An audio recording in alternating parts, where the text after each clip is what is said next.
भक्तों, आज हम श्री रुद्र संहिता द्वितीय खंड के अध्याय 6 में संध्या की तपस्या को जानेंगे।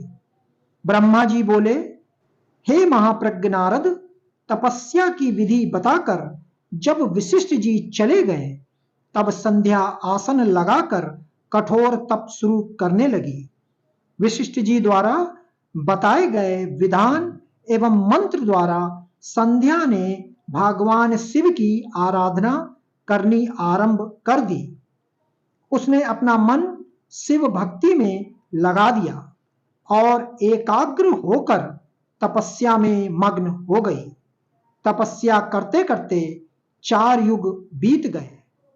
तब भगवान शिव प्रसन्न हुए और संध्या को अपने स्वरूप के दर्शन दिए, जिसका चिंतन संध्या द्वारा किया गया था।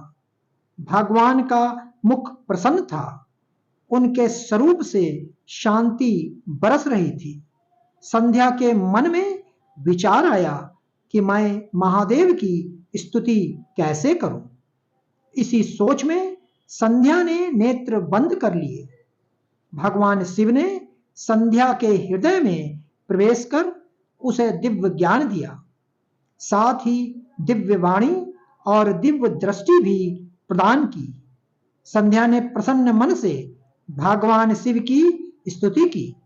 संध्या बोली, हे निराकार परम ज्ञानी लोक सृष्टा भगवान शिव, मैं आपको नमस्कार करती हूं, जो शांत, निर्मल, निर्विकार और ज्ञान के स्रोत हैं, जो प्रकाश को प्रकाशित करते हैं।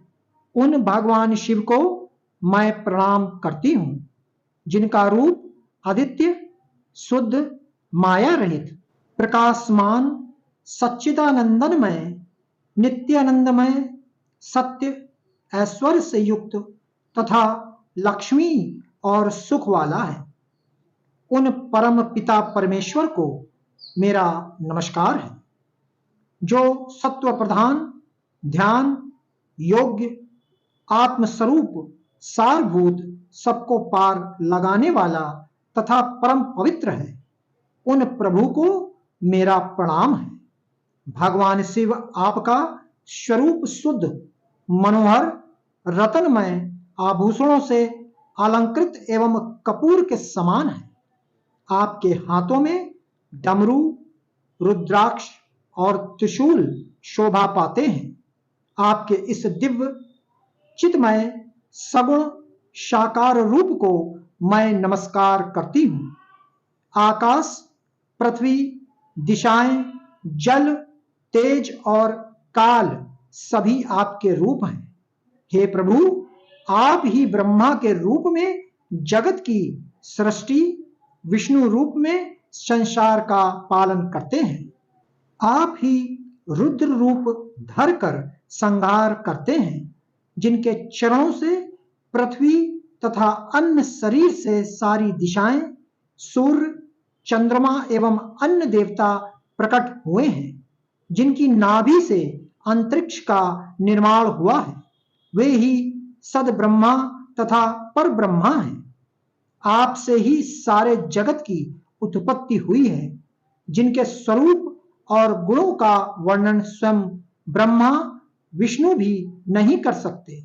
भला उन त्रिलोकीनाथ भगवान शिव की स्तुति मैं कैसे कर सकती हूं। मैं एक अज्ञानी और मूर्ख स्त्री हूं। मैं किस तरह आपको पूजूं कि आप मुझ पर प्रसन्न हों। हे प्रभु, मैं बारंबार आपको नमस्कार करती हूं। ब्रह्मा जी बोले, नारद, संध्या द्वारा कहे गए वचनों से भगवान शिव बहुत प्रसन्न हुए। उसकी स्तुति ने उन्हें द्रवित कर दिया। भगवान शिव बोले, हे देवी, मैं तुम्हारी तपस्या से बहुत प्रसन्न हूं, अतः तुम्हारी जो इच्छा हो वह वर मांगो। तुम्हारी इच्छा मैं अवश्य पूर्ण करूंगा। भगवान शिव के ये वचन सुनकर संध्या खुशी से उन्हें बार बार प्रणाम करती हुई बोली, हे महेश्वर, यदि आप मुझ पर प्रसन्न होकर कोई वर देना चाहते हैं और यदि मैं अपने पूर्व पापों से शुद्ध हो गई हूं तो हे महेश्वर, हे देवेश, आप मुझे वरदान दीजिए कि आकाश, पृथ्वी और किसी भी स्थान में रहने वाले जो भी प्राणी इस संसार में जन्म लें, वे जन्म लेते ही काम भाव से युक्त न हो जाएं। हे प्रभु, मेरे पति सुहृदय और मित्र के समान हों और अधिक कामी ना हों। उनके अलावा जो भी मनुष्य मुझे शाकाम भाव से देखे वह पुरुषत्वहीन अर्थात नापुंसक हो जाए। हे प्रभु, मुझे यह वरदान भी दीजिए कि मेरे समान विख्यात और परम तपस्विनी तीनों लोकों में और कोई ना हो। निष्पाप संध्या के वरदान मांगने को सुनकर भगवान शिव बोले, हे देवी संध्या, तथास्तु, तुम जो चाहती हो मैं तुम्हें प्रदान करता हूं। प्राणियों के जीवन में अब 4 अवस्थाएं होंगी। पहली शैशव अवस्था, दूसरी कौमाय अवस्था, तीसरी यौवना अवस्था और चौथी वृद्धावस्था। तीसरी अवस्था अर्थात यौवना अवस्था में ही मनुष्य शाकाम होगा। कहीं कहीं दूसरी अवस्था के अंत में भी प्राणी शाकाम हो सकते हैं।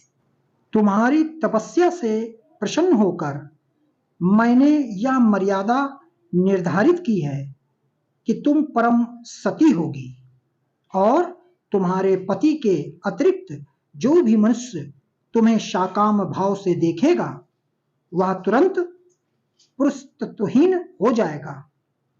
तुम्हारा पति महान तपस्वी होगा जो कि 7 कल्पों तक जीवित रहेगा।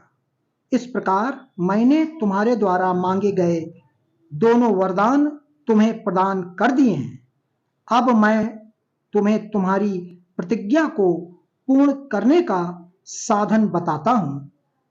तुमने अग्नि में अपना शरीर त्यागने की प्रतिज्ञा की थी। मुनिवर, मेधा तिथि का एक यज्ञ चल रहा है जो कि 12 वर्षों तक चलेगा। उसमें अग्नि बड़े जोरों से जल रही है। तुम उसी अग्नि में अपना शरीर त्याग दो। चंद्रभागा नदी के तट पर ही तपस्वियों का आश्रम है जहां महायज्ञ हो रहा है। तुम उसी अग्नि से प्रकट होकर मेधा तिथि की पुत्री होगी।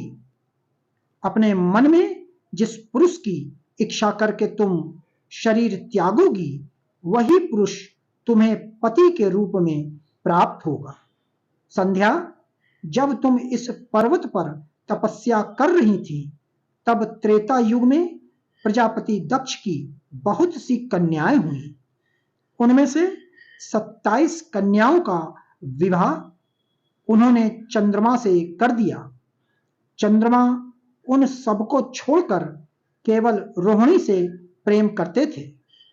तब दक्ष ने क्रोधित होकर उन्हें शाप दे दिया। चंद्रमा को शाप से मुक्त कराने के लिए उन्होंने चंद्रभागा नदी की रचना की।